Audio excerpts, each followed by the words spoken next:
Hello and welcome to Axumawian Media. My name is Melat Habtu and I'll be hosting Inside Tigray, a show that will give you a Tigrayan perspective on global, continental and statewide affairs. Please tune in, listen, engage and participate for an insightful and constructive discussion.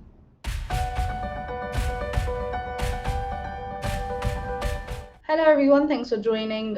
Today we have the head of the Foreign Affairs Department in SAWET, Mr. Hailu Kebede. Thank you, Hailu, for joining us today. We felt that it was very important to kind of speak about the current situation in Tigray. We understand that a number of political leadership within the various parties in Tigray, also activists and journalists and other protesters who had been planning a protest and protesting in Tigray have been arrested. We would like to kind of get to the why that has happened and what kind of current situation that they're in. Hailu would be able to shine some light on that for us. Welcome, Hailu. Thanks for joining us. Thank you, Milat, for having me. It's a pleasure to be with you. Okay, so just to start off, let's speak about what had been planned in terms of the protest that SAWET and other parties had called in Tigray, and just give us a bit of context about why that was called, why that protest was called, and what it was regarding. Well, the demonstrations were called, to highlight the precarious situation of the Tigrayan society as a society, and the failed administration or a government that is running the region.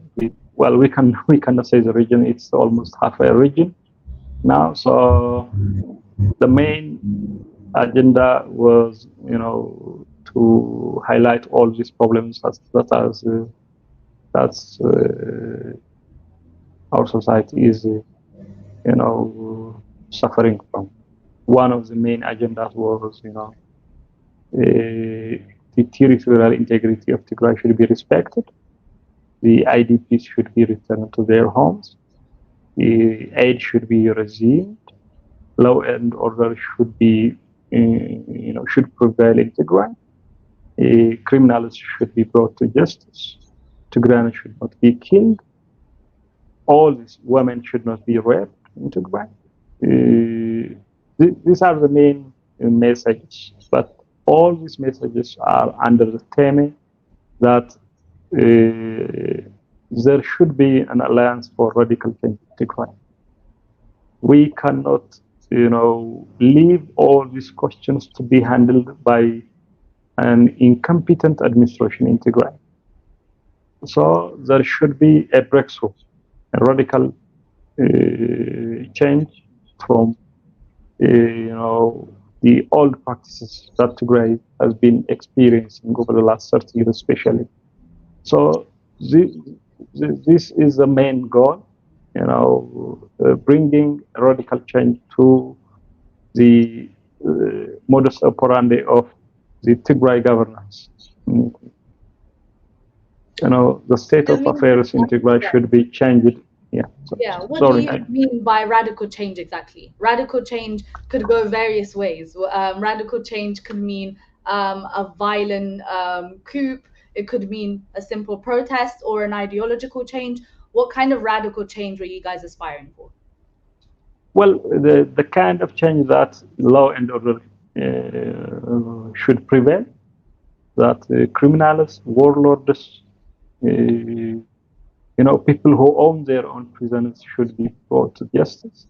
That's the main goal. So in this way, demonstrations are instrumental in achieving such goals. It's putting pressure on the governing authority to come to the table and discuss with opposition and, seek solutions. They are not calling for a violent takeover of any institution or any government building or any government authority.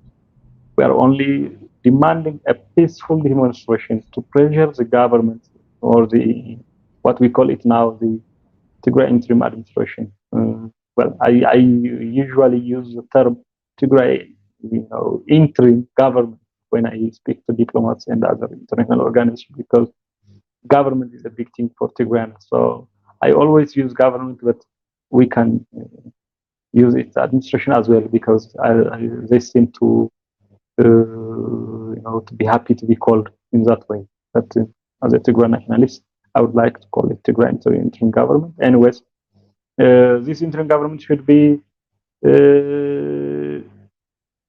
reorganized in a way that all Tigrayans will share power, will have consensus on what to do, on what we can achieve from this interim government. When this interim government was established back in February and March, we have forwarded a document, or we can call it also a mandate, or we can call it a roadmap, how this interim administration should go. For example, the interim administration president yesterday was talking about that he is only hanging, or his administration is hanging only in Maqala. We argued this in document back in March. We said that if the interim administration is not going to go down to Kebede or Tabia in Tigray, or Kushat in Tigray administration levels, it will be useless. There will not be any change. So that's what we are demanding now. First of all, the Tigrayans fought for their, self-determination over the last 50 years. Well, we can call it over the last 8 years since the first Woyani rebellion. So self-determination is a matter of dignity for Tigrayans. So you just don't appoint someone from Addis to administer Tigray. So we need a council, and that council should create a government in Tigray. That's what we have been demanding. A council of all Tigrayans should be convened, and a government should be elected from that council. And this council and the government that's going to be elected from that council can deal with external actors, including the federal government, the international community. Anyways, this is the radical changes that we are demanding. The other radical change that we are demanding is the party state, scenario in Tigray. There was no state in Tigray over the last 30 years. There was only party state. The party controls everything: the economy, the propaganda, the aid distribution, the fertilizer distribution, the politics, the civil service. Everything is under this party. This party has 4, 5, 6 offices in each bureau and warada administrations. This party has its own cadres under the government payrolls. This party uses government buildings, including the Hawalti Martyrs compound as its headquarters. This party uses government vehicles and government resources. This party takes money from civil servants directly from their payrolls through the government cashiers. So this party state, game should be stopped. That's what we are doing. This is a radical change. So the things that we have been doing over the last 30 years brought to us to where we are now as a society. So what we are demanding is a radical shift from the practices that we have been doing as a society for the last 30 years, especially that the TPLF was exploiting the Tigrayan society, and that has to be stopped. And this needs a radical change. Courts should be free. Media should be free. Civic organizations should be free. This is a radical change for Tigray. Even holding a peaceful demonstration is a radical change. We never had a peaceful demonstration in Tigray over the last 30 years. We never had an independent, peaceful demonstration. Only the TPLF calls this demonstration. So this is a radical change. There is no violence here. There is no coup here. There is no one to be uprooted. Yes, we call it surbokas in Tigrinya, which means a radical change. I think in English that would fit it well. But we are not uprooting someone else and putting someone else on somebody's shoes. We are talking about coming together, but these are radical change. These are not about uprooting someone and installing another one. So I think this is what we are demanding. Well, you have seen how the authorities in Magala responded. First we issued a letter. According to the Ethiopian constitution, you just only issue a letter 48 hours ahead of your schedule. We did it almost 10 days ahead of our schedule. So they responded, that they have a shortage of policemen and security forces because of the holiday season and blah, blah, blah. This is just the tricky games that they use all the time. A month and more ago, the Tigray Independence Party alone, requested for a peaceful demonstration. The same reason was given to them. And when we asked a month plus later, they responded with the same tricky answers. And the issue is, they told us that even the Maskal celebration, which is 3 weeks from now, from today, is one of the reasons for this issue.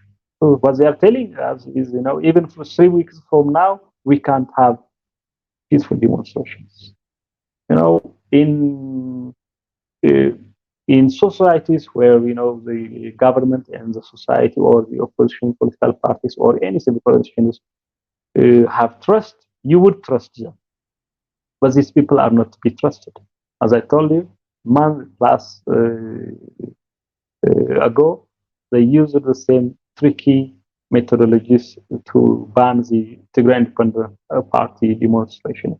So we said, constitutionally, no one has the authority to ban any peaceful demonstration. No one, not a single agency or a government organization or anyone. You just only have to notify to the authorities so that they can provide security. Security is to the protesters or to the demonstrators and also to those surrounding those areas. There could be commercial areas, there could be traffic, blockage, so they have to divert to some other roads and so on and so on. That's why security is needed. So you just only notify. That's the constitution. Because demonstration nowadays, it's not only democratic right, it's in fact human right as well. So this is what we have done, but they stick to their points. But to smooth things, we didn't only stop it by writing a letter, but we went to speak to the interim administration head, Getachew Reda. We went to speak to his deputy, Tzadkan Gabretunzai, to the peace and security head, bureau head, Sahakidan, and to the other 4 or 5 generals that are, administering Tigray. Some of them behind the curtain, some of them, heading some offices in the interim administration. We just want to make sure things are smooth, as we don't have any other bad intention. We are not, supposed to do that or forced to do that, but out of good intent we did that also. Some of them at individual level they were hesitant or supporting anything. Some of them were ardent opponents. So we went with our plan anyways, because that's a constitutional right, that's a human right. But on Tuesday, when we start to announce for these demonstrations, when we started to promote through vehicles and loudspeakers, they apprehended our members and the drivers, the vehicles. They confiscated every property they have. Okay. So, in regards to peaceful protests, I was there last week in Tigray when there was the TDF protest, and I was actually physically watching that protest take place. It was very orderly, no one stopped it. Even civilians that were just going about their daily lives stood out of the way, let them march down the road, gave them that space. It was very organized, orderly, and did not even need extra security or anything like that. To be fair, I did not even see extra security there. I saw their own members who were acting as security, so members of the group that The came protesters, yeah, acting as security, but I did not see any security personnel in sight. I did not see any police forces, no cars, nothing maintaining anything. So these are TDF fighters who are unhappy about their current treatment, about the kind of condition that they've been placed in. A lot of them feel abandoned. A lot of them haven't got the right treatment in terms of like medical treatment that they require. There's a lot of uncertainty, and they do really feel like abandoned by the leadership. Mind you, a lot of the protesters who were arrested in the last couple of days are also TDF fighters. Were also a part of the struggle, and they these are the people that fought alongside some of the forces that actually detained them. So they actually come from the same forces, maybe might even know each other. So I just wanted to kind of get your thought on what's the difference between the TDF members who protested last week and these TDF members who have other political affiliation. What was the need to pinpoint these TDF members who have actually served Tigray, who have also given up so much at Tigray? Why is it that they have been singled out because of political affiliation? Is it just the way that things have worked for so long? Is it the leopard does not change its spots? Or what kind of reasoning do you give this? Well, in Tigray, the monopolistic idea or the ideology of the TPLF is monopolistic. Either you get 100 or you get nothing. So that's a political modus operandi in Tigray. The first protesters that you were talking about, the TDF veterans, or some of them are disabled, some of them are wounded. This only asked, the TPLF and its, political commissars, its military wings, everyone in the TPLF camp, whether in the past armed struggle or in the current resistance, they are asking them to solve their questions. And also, it's like asking your mother for your lunch. The party is a mother, and the society in large, and especially as you were saying, the protesters are sons and daughters of this party. So they are just asking their mother to to give them lunch, or to solve their issue. In the other case, they are challenging status quo. They are challenging authority. They are challenging monopoly. This is the main difference. And as a Marxist-Leninist political party, they don't want to be challenged.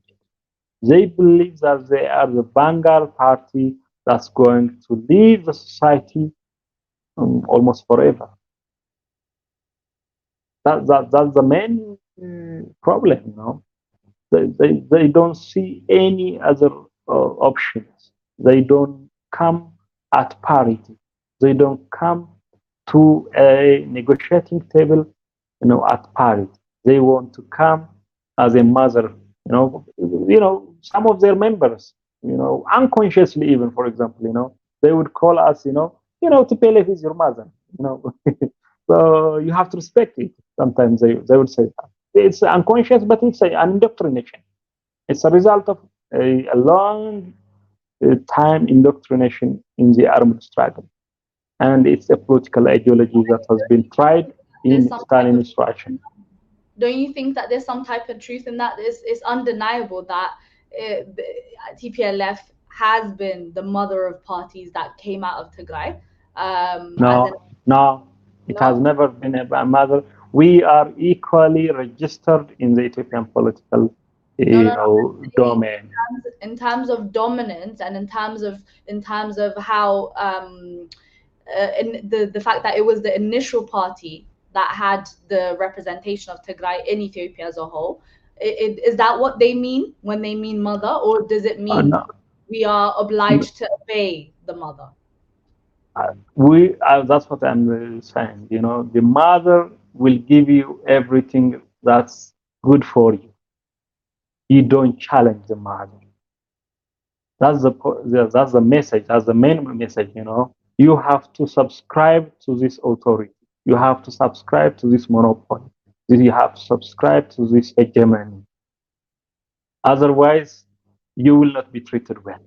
That's the message they want to send. So a lot of people, especially politically unconscious people, would say, she's your mother. No, she's not. The party is not. It's an equally registered organization. Nothing more, nothing less.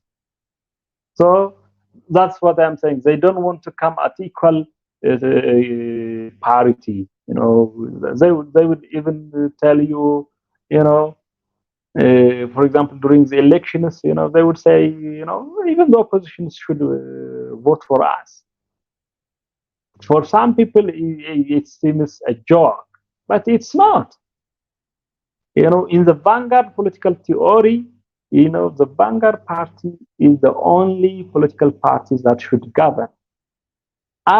Even if, for the sake of,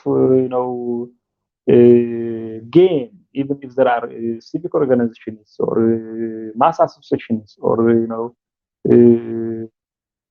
professional associations, even political parties, they are going to only obey, serve, and help the vanguard party so that the vanguard party can accomplish something within the society. So they only have the role of a helper. So it's a deep thought. It's a deep political ideology. It's not just, some kind of misunderstanding. But a lot of people unconsciously would say that because they were indoctrinated. A lot of people were brainwashed. So that's the challenge that we have in Tigray. These political parties, whether they were established a month ago or 30 years ago, whether they were established in the jungles of Dadabi or as a tea party in coffee houses, it doesn't matter. Legally, they are equal. They have their own members. They have their own political ideologies. They have their own political programs. They have equal, legal acknowledgement. That's how it should be treated. So these political actors, who were also former TDF members, you might have seen them. A lot of them were brutally attacked today. These are politically conscious elites within the Tigrayan society now. And these conscious people are not wanted by this vanguard party, by this group that's controlling every resource and every violence monopoly in Tigray.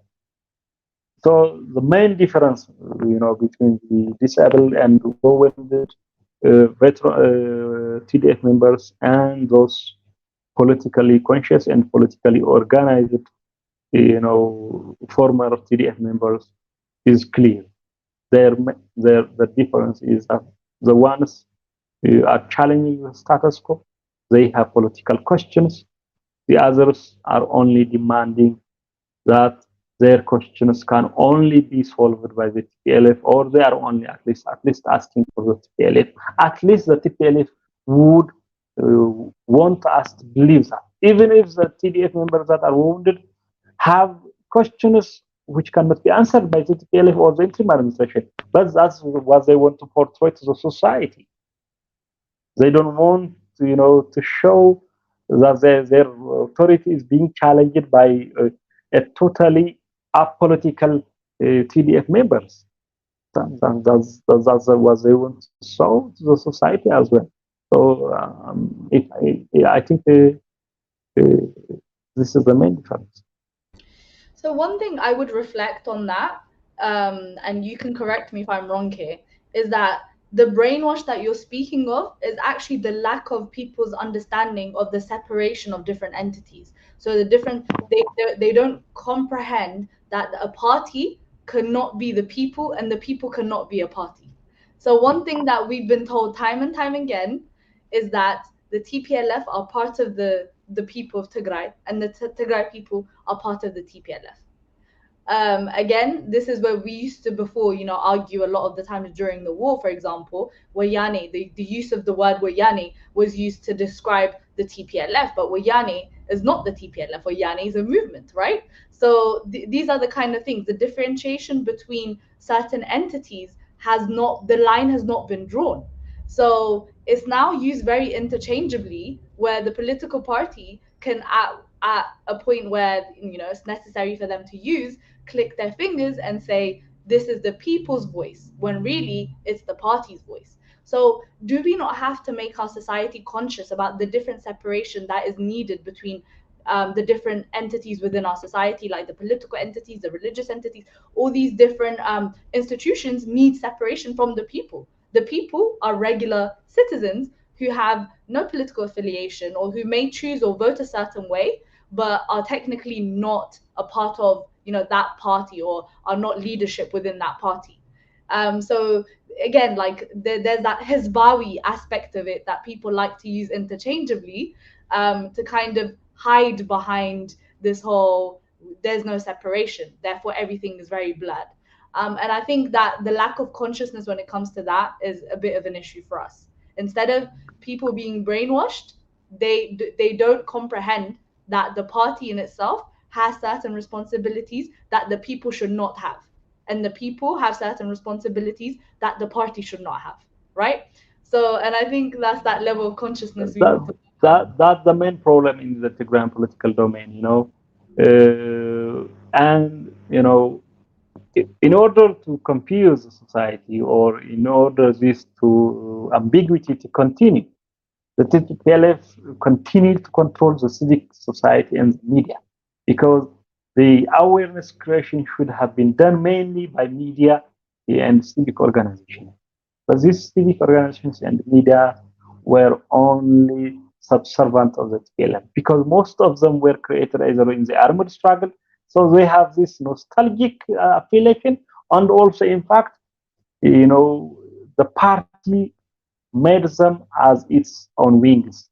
The mass associations, the Tigray Farmers Association, the Tigray Youth Association, the Tigray Women's Association, the Tigray, Veterans Association, or now they are even creating the Daughters of Fighters Association, or the Sons and Daughters Fighters of Association. Whether you are the daughter and son of a freedom fighter, or a farmer, or a teacher, or an engineer in Tigray, you just grow up together on the same football field. But these people wanted to create this cleavage. So they even told to those, sons and daughters of those martyred during the armed struggle, that this political ideology is what your father fought and paid the sacrifice. So you have to inherit it. They are inheriting political ideology to the youth. And this detachment, between the TPLF, the society, and the state. That's what I call it earlier, party state. It was not only party state. The society was the party was society, The state was a party, the party was a state. Everything was mixed up, and it was done deliberately. It is how the Marxist-Leninist organizations thrive within a society. When this is being challenged, that's where the problem comes. That's where the opposition parties are being attacked. That's where the character assassination comes. If you have heard, for example, tonight's, press conference from the Magala City Administration Police Chief, he was just blatantly lying. He would accuse the opposition parties, even holding, the old imperial Ethiopian flag. Can you imagine these national parties holding the imperial flag? Can you imagine in your dreams even? Just to add into those accusations, Getachew Redda as well in his press conference did say that they are investigating funds being allocated to entities who want to disrupt the work of the IRA, that do not want the IRA to succeed. So it almost sounded as if it was an agenda to stop the progress of the work being done by the IRA. Which was very interesting. They said they've got to the bottom of it, and they've figured out who the culprits are. Like many of the investigations that we've been asking for till today, I hope that investigation does come to light and we're able to see the people that they have come to find have been aiding this. I think that'll be very interesting. But there has been various accusations being held at why the protest was being done, what was being done about. And there's also this very important of the mandate of the ICHRE mandate of the UN, which is now at it's on its last leg, and it needs to be renewed. The mandate, it has a deadline of September is the deadline, and we haven't really received any acknowledgements of the fact that the IRA is protesting this or asking for an extension, or even trying to push the Ethiopian government for the investigators to actually have access to various parts of Tigray, because again, access has been one of the main issues for them. So all of these things, we haven't really heard much about it. Is it a coincidence that these arrests and this uproar is taking place at the same time where the justice mechanisms are, it's on its last leg without any support from the IRA? What do you think of this? The coincidence that this is both happening at the same time? Well, I think Getachew's, I think he was referring to his factional fight within the TPLF, the funds and everything that he was talking is about TPLF funds, probably within his party, the factional fights that they have. But if he's talking about the opposition political parties, securing funds from outside forces, even from his appointers, he is an appointed authority in Tigray. I don't think these forces would buy another agent to disrupt their own agent in Tigray. So it's an irony, they're okay, Getachew is doing well for them. So why would they need another agent to disrupt their own work on the ground? So Getachew was referring, I think, to his own party factional fights. That's one point. The other thing you have been, raising is the most important is the extension of the ICHRE mandate. We as a party, through our legal and constitutional department, are working with a lot of diaspora groups to extend the mandate of this investigation team. But when you look into the interim government in Tigray, even the protests, even today's peaceful demonstration would have helped them. If they were genuine about investigations and accountability, our demonstrations, our protests would have helped them. First, they would be, cause the headlines of media outlets. Second, they can even use it to propagate, through their own media outlets. But they didn't want to that. Instead of addressing the common cause of the Tigrayan society, they don't want to show that the opposition forces can rally a peaceful demonstration in Tigray. That's the end of an hegemony for TPLF. That's what they are afraid of. So they don't want to work on this H3 mandate investigation. I know for sure that a lot of people have asked them to write a letter as government for to the UN agencies, to extend the mandate of the H3. They wouldn't do it. Even a UN representative last week went to Malala and asked them to write. This is an open, I would say, an open secret. But this UN authority even asked them to write a letter. They wouldn't do it.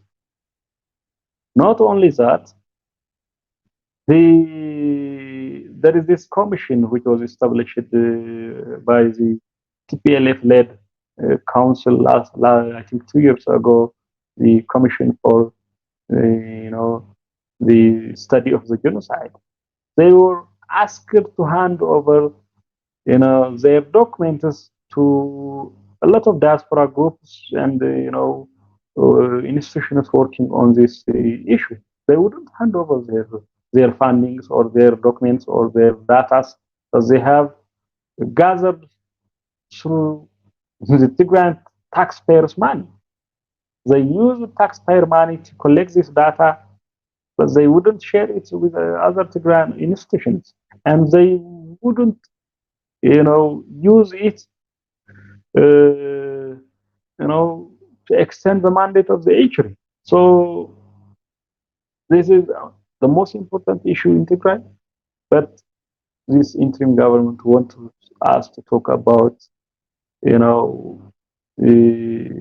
the peaceful demonstration that we were planning and that we almost held successfully today, which would have helped, to raise awareness into justice and accountability as well. That was one of the main goals of this peaceful demonstration.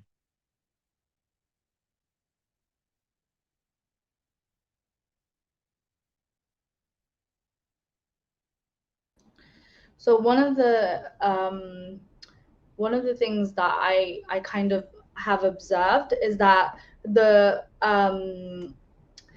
discussion when it comes to justice, or when it came to the idea of actually pursuing justice, had changed course from the Tigray administration, from the IRA as well. And this is something that, for me personally, I had expected anyway, for there not to be any support for the extension of the mandate, because as you have probably seen, Ethiopia had presented its proposal for transitional mechanisms of justice to take place.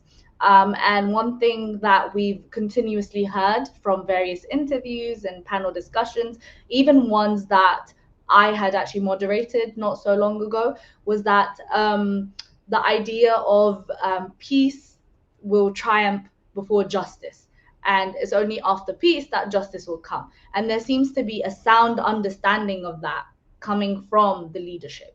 And in order to maintain that good standing that they currently have with Ethiopia, with Arat Kilo, that they will have to let go some aspects of the justice mechanisms that we should have pursued. And I think that has been very evident. So this has not shocked me that we have not received support when it comes to the international justice mechanisms. But what can the opposition parties, or Salsai Wayani, I should say Salsai Wayani because you are only able to answer for them, but as Salsai Wayani, what can you guys do to support the diaspora, those who have, even those in Tigray, and Ethiopia in general, who are trying to make sure that seeking justice is not left to, left too late, or it's not put to the back of our priorities. How do we make sure that we champion that in every way that we can? And what is your party able to do or willing to do to support that? Well, we believe, permanent peace can only be, held through justice. Without justice, there will not be permanent peace. Yes, there could be some kind of ceasefire, or temporary peace or coexistence, whatever we call it. But permanent peace, trust, reconciliation, and also, living together, whether we are part of the Ethiopian Federation or we go on our way, we are going to be in this region anyway.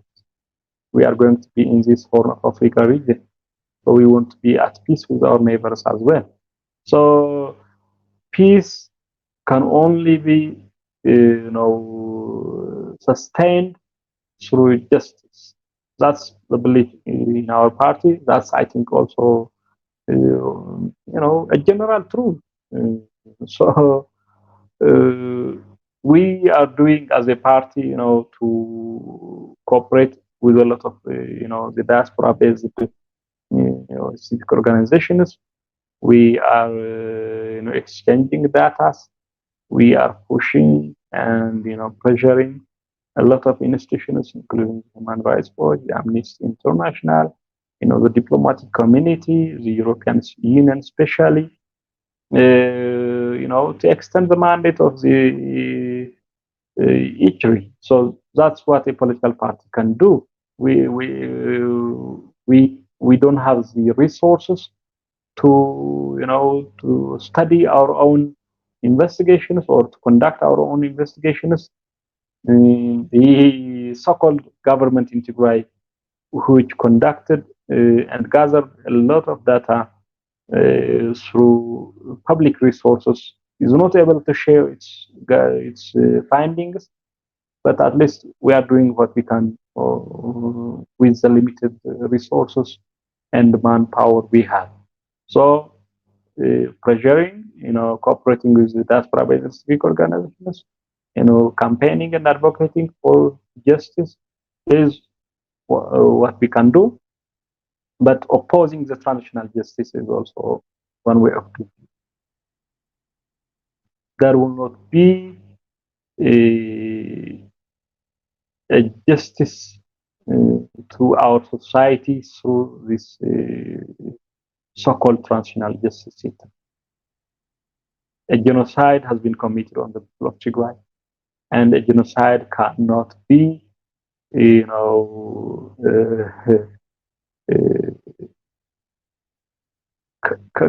cannot be investigated, or we cannot get justice from the very people that have committed those crimes. We cannot do that. We cannot allow that. At least we will not sign for it. We will not, endorse such games. We will leave it open until better days come. If we cannot achieve it now, we will leave it open for our for our later years, or for our next generation. Whatever it takes, the genocide that has been committed on our people should be recognized, and the Tigrayan society deserve justice. So that's our stand. That's what we will, pursue throughout this process. Okay, so going back to the members of your party who have currently been detained, have you got any more information about the kind of condition that they're in, and what do you ask from the president, Getachew Reda of the IRA, What do you ask of him? What do you demand of him? What do you demand of the interim administration? What should they do to ensure that, one, this is resolved peacefully, and two, that this is not a common occurrence, that people have the right to protest, people have the right, the freedom of speech to, a very funny thing I heard actually from Mr. Getachew was that he said that yes, you have the right to protest, you have the right to express yourself. However, they would decide when, where, how, and the logistics of it. And that was very new to me because I have led a lot of protests, especially in the last 2-3 years. I have worked with the police force in the UK, and I have not really been told, unless it's a government institution that we are standing outside of or something like that. We have, even then, it's actually illegal for you to tell citizens, because protest is a human right, for you to tell citizens, no, you're not allowed to do a protest, or no, you have to do it 2-3 months later. And I think that was quite a new concept for me. But hey, let's see how that progresses. But what do you ask of Mr. Getachew Radda and the those in power within that administration? How can this be resolved peacefully, and how can we ensure this is not a common occurrence? This doesn't happen again. Well, I wouldn't undermine Getachew's legal knowledge because he was a law lecturer from the list. So he's joking. The jokes of the TPLF, it is never ending. But it's painful joke anyway, because he's joking about basic human rights. He's joking about the lives of the grand society. We were just there to highlight the living condition of the grand society, but he's joking out of it. So I would tell him to stop that. It's not funny. It's not funny that we have 1.5 million people in IDP camps.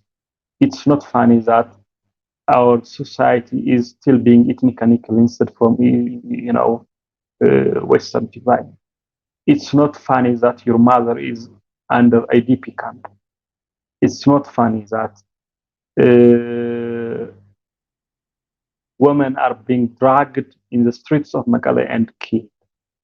It's not funny that there is this law and order crisis that Tigray has never seen over the last 7-8 years. Anyone can do anything he wants in Tigray now. It's not funny that because of your party members, because of your crooked thieves within your party, that aid has been halted, that aid has been suspended, and people are dying in their thousands. So I would say to him, respect the constitution that you were appointed upon, and leave the demonstrators to do whatever they are entitled to do under this constitution. Release our comrades that you have detained. Bring to justice the police forces that has ordered the brutal, beatings and torture of our members, of other decent citizens. This is what I would like to tell to Getachew. And since you are unable to govern the Tigray, just bring everyone and make history. Bring every Tigrayan to the same table, create a transitional council, and let's deal as a society. The precarious situations of the Tigrayan society cannot be solved with your incompetent party and your leadership. That's what I want to call him. That's what I want to tell him. with regards to the condition of our party leadership and members, the members that have been detained in this day are not still brought to the court. So it has been more than 48 hours, and they should have been brought to the court today, as they are not brought to the court. Those who have been detained yesterday, we cannot locate them as of midnight because they were in Axumawian police station when they were taken yesterday evening, on September 6th. But during the midnight of September 6th to September 7th, they were taken to a place we cannot still locate.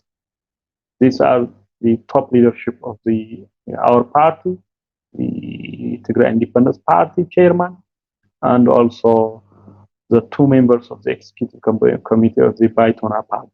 These 4 top leadership of these opposition political parties are not yet located where they are.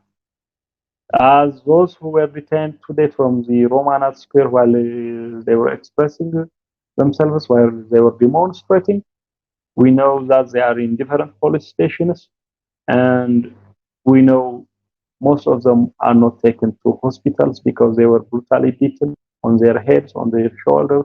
Some of them have bone fractures. Some of them have been heavily wounded on their heads and on their shoulders. So they should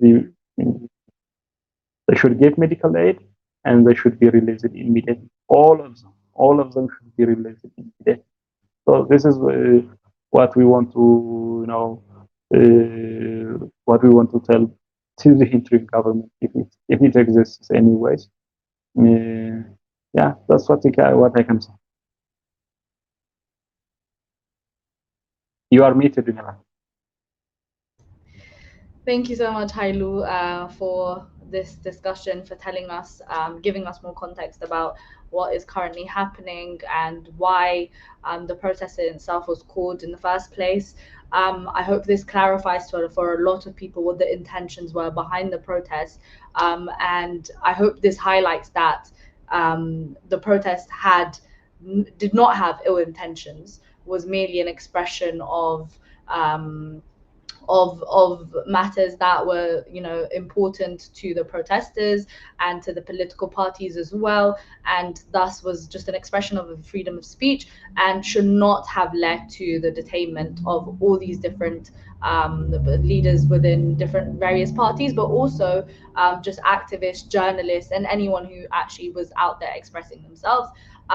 This is actually a violation of human rights. This is a basic human right to be able to express yourself, to be able to, even if it's distaste, even if you're expressing distaste or unsatisfaction with the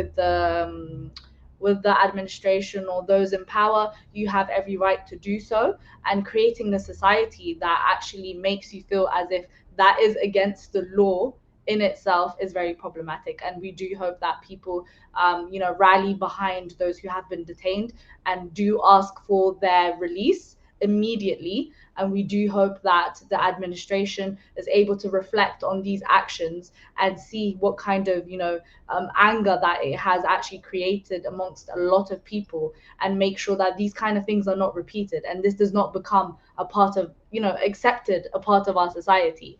And I do hope that lessons can be taken from this, but before lessons can be taken, the prisoners have to be freed.